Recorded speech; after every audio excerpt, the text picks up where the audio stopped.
family stealing the election. The media's covering it up. The Biden crime family stealing this election. The media's covering it up. The Biden crime family stealing this election. The media's covering it up. We want our freedom for the world. Give us our freedom, Joe Biden. Joe Biden's covering up this election. He's stealing it. I like his shirt, and in my honest opinion, that man should be the next president of the United States. Welcome back, beautiful and amazing human beings. This is Okradowski of WeAreChange.org. A lot of important issues to get into today, especially with all the allegations and information coming all across the United States surrounding the 2020 presidential election. And if there ever was a time to remind you this, well, it's important to note here that we actually don't need a president with our current form of government and could really continue everything through the legislature and not much would change. And I think we definitely have an opportunity for that right now since Election Day is literally being drawn out to election week. Third world countries literally hold elections without problems, but here in the United States, nope.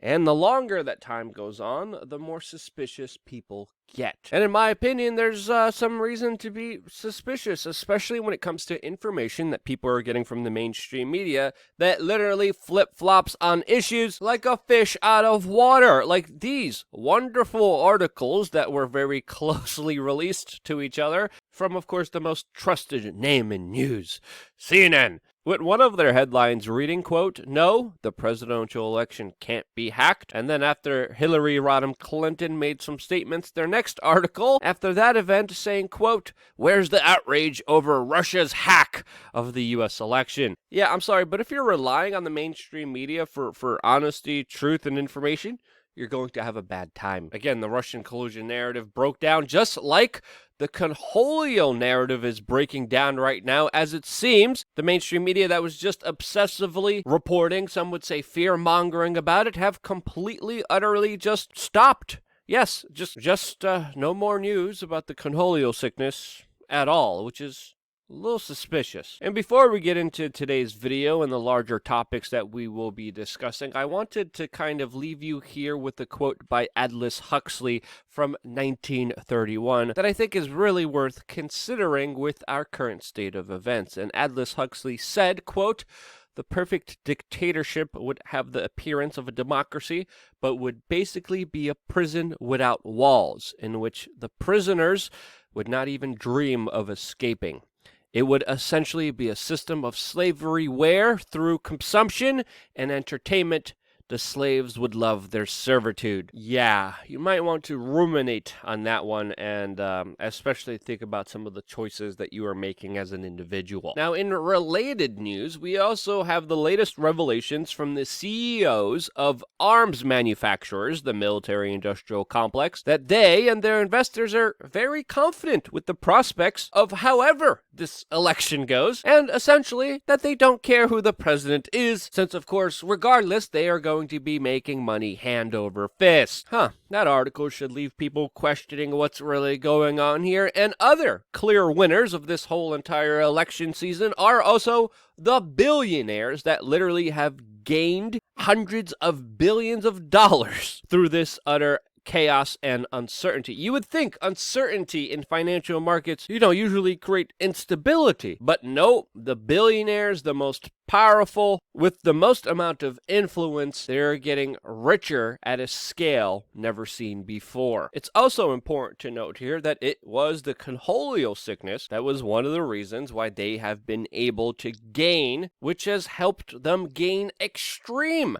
power and influence this year as well. And in related financial news, well, at least cryptocurrencies are doing well, as Bitcoin has just reached $15,000. And also, sincerely thank you to everyone who supports us through cryptocurrencies. It means a lot to us and is more crucial than ever since, of course, we have been fully demonetized. And because of that, we also started to work with companies that we like and trust, and one of them is VPN City. If you're looking for an affordable, very easy to use, and very fast VPN service, check out VPN City. If you don't like them, they have a 30 days money-back guarantee. They allow you to have more of a secure private internet experience, which you could very easily use on all of your devices, and then get unrestricted access to the actual World Wide Web. Since, of course, there's a lot of censorship and restricted content that many people can't see unless they have a VPN. So yeah, check that out. And yesterday, we had an incredible time with a select number of individuals during our Bash It event. It was really a lot of fun. I personally enjoyed doing this. It's still not too late to get your tickets. They are now just $147 this coming Saturday noon near Manchester, New Hampshire, where you will also be learning how to properly use firearms and a huge freaking flamethrower. So yeah, it's going to be a lot of fun. Come one, come all to our government-connected pedo scarecrow scavenger hunt. The link to that will be down below in the description. Now, for the latest crazy and insane presidential news, we first are going to start off in Russia, where we are finding out the government there is moving to grant ex-presidents lifetime immunity from prosecution. Yeah, I would say that's somewhat of a kind of telling sign. Meanwhile, here in the United States, we have Donald Trump tweeting, quote, "Stop the count." As of course, there have been a lot of allegations and speculations regarding voter fraud with this current election. Big tech social media censorship is definitely not helping the situation by flagging and stopping the US president from sending out very simple messages like this that say "stop the fraud." And as some people are commenting, that the US president's Twitter feed literally has more warnings on it than cigarette packets. And it's important to note here that this censorship only emboldens a large number of individuals with their questions surrounding what's actually going on right now. Now, it is also important to note that there are many mainstream media organizations, including this article from the Associated Press, that are saying that, quote, "There's no evidence of Trump's fraud claims." And whether you believe there was fraud or there wasn't fraud, I definitely do believe it is worth investigating, since the extremely unorthodox situation that we are in right now, where the election is being prolonged. Now, one of the allegations that we heard of supposed widespread voter fraud was, quote, "Sharpiegate." It all stemmed from a video of a woman in Arizona saying that poll workers were handing out Sharpies to Donald Trump supporters, since, of course, the scanning and reading system couldn't pick up the Sharpies on the ballots. And after this video went viral, it was confirmed by many individuals that, in fact, if you do use a Sharpie on a ballot, your ballot is accepted. Now, there's also other information coming out right now on social media showing individuals who have passed away somehow still being able to vote. There's a specific screenshot going around highlighting the record of a William Bradley, who was born in the year 1902, who died in 1984, showing that he voted through an absentee ballot. Now, after doing a little bit of research, it is important to note here that the son of William Bradley also has the same name as him and lives at the same address. And some people are saying that this could have been a son submitting an application. And that's why some individuals are saying that this could have been an error rather than fraud.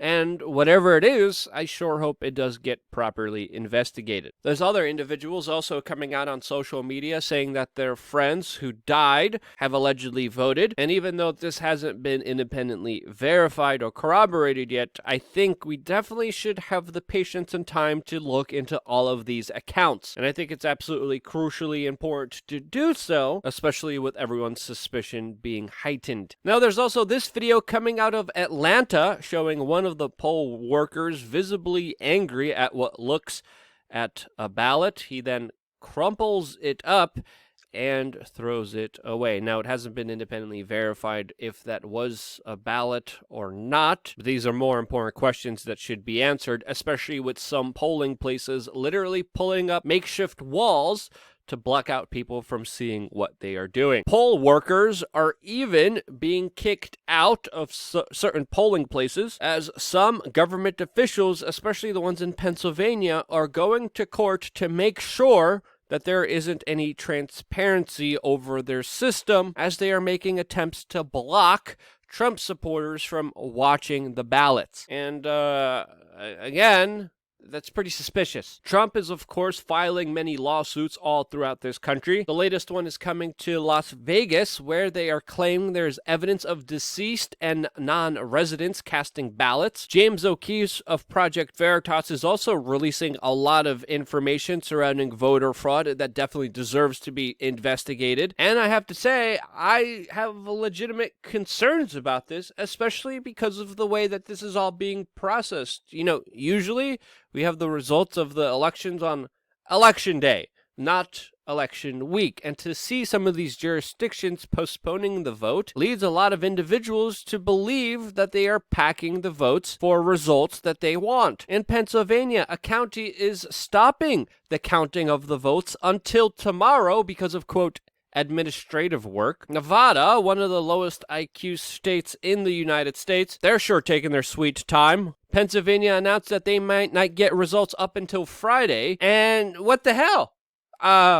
Yeah, that's some bullcrap, and the longer we wait, the more suspicious I get. What's happening right now is utterly ridiculous, and in my opinion, this is an utter sham and a disgrace. It's pathetic. Something's up here. It's definitely not going the right way. Do we have all the answers now? Of course not. Do they deserve to be investigated? Do they deserve to be looked at? Absolutely. And we should, more than ever, err on the side of caution, especially when we hear things on the mainstream media. It's important to question everything. That's my particular stance. And if you thought it was helpful, please share this video with your friends and family members. There are specific algorithms, there's specific suppression efforts, there's specific number of individuals being unsubscribed per day. There's a lot of things going on that prevent this larger message of think critically from going out there for obvious reasons. The way to subvert that, the way to fight that is with you as an individual deciding to share these videos and get them out there. And because you still do, I am still here. I wouldn't if it wasn't for you, and this is why I love you guys. Stay tuned for more here on wearechange.org.